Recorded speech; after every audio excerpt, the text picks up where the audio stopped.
He stands out not only because of his notable family connections, being the son of Israel's first king, Saul, and a prominent prince in that nascent nation, but also, and perhaps more importantly, for his unwavering loyalty to Jehovah and his generous, humble spirit toward others, most famously his dear friend David.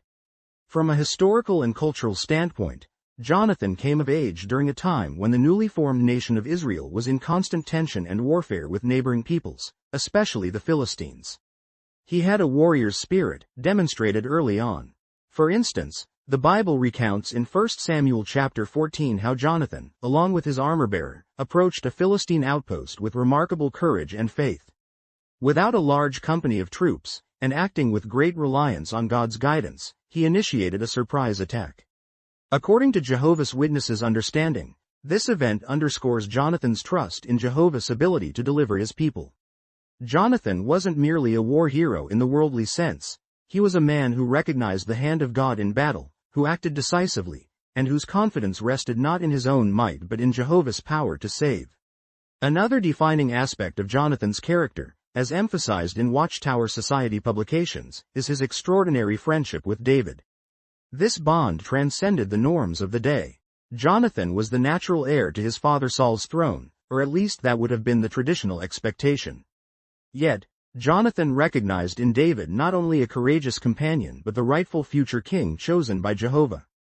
Rather than succumbing to jealousy or political ambition, common traits in that era, Jonathan instead made a covenant of friendship with David. He symbolically gave David his own royal garments and weapons, indicating a willingness to step aside to ensure Jehovah's purpose would be fulfilled through David's kingship.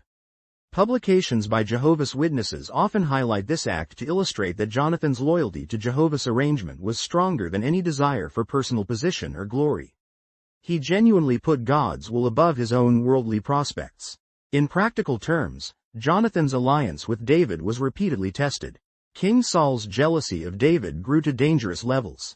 Saul attempted multiple times to kill David, even going so far as to hurl a spear at him right there in the royal court. Jonathan, aware of his father's wrongdoing, courageously confronted Saul, appealing to reason and righteousness. He asked his father why he would want to harm an innocent man who had served the kingdom loyally.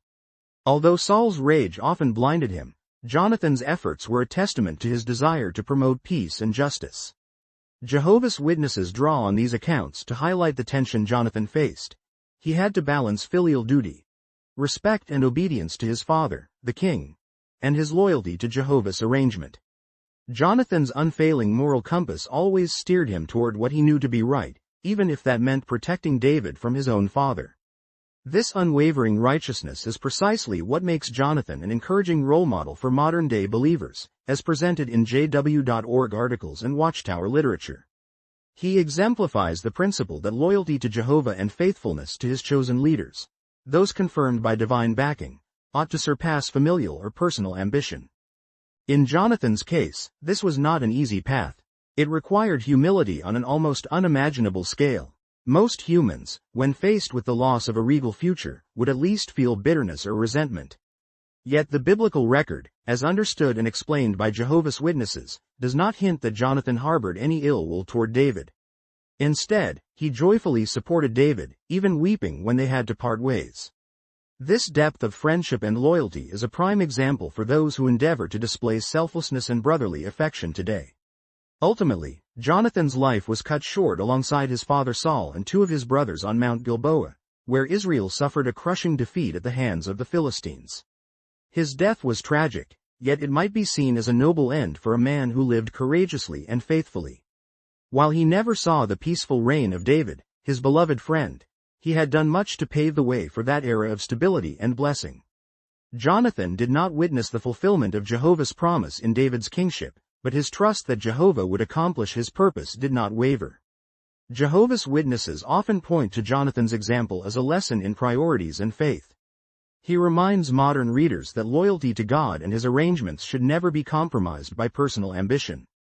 Jonathan was not simply David's loyal friend, he was a man of profound faith in Jehovah, one who displayed courage, integrity, empathy, and humility. He is a vivid reminder that serving Jehovah wholeheartedly, and supporting those he appoints, is always the better course, even if it requires letting go of personal advantages or aspirations.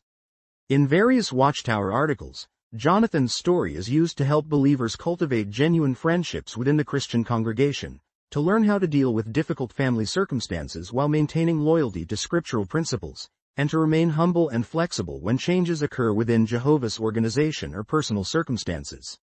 He is the embodiment of love that does not look for its own interests. 1 Corinthians chapter 13 verse 5. And a tribute that resonates strongly with the values Jehovah's Witnesses strive to uphold in their own relationships and interactions. Please share and like and please subscribe.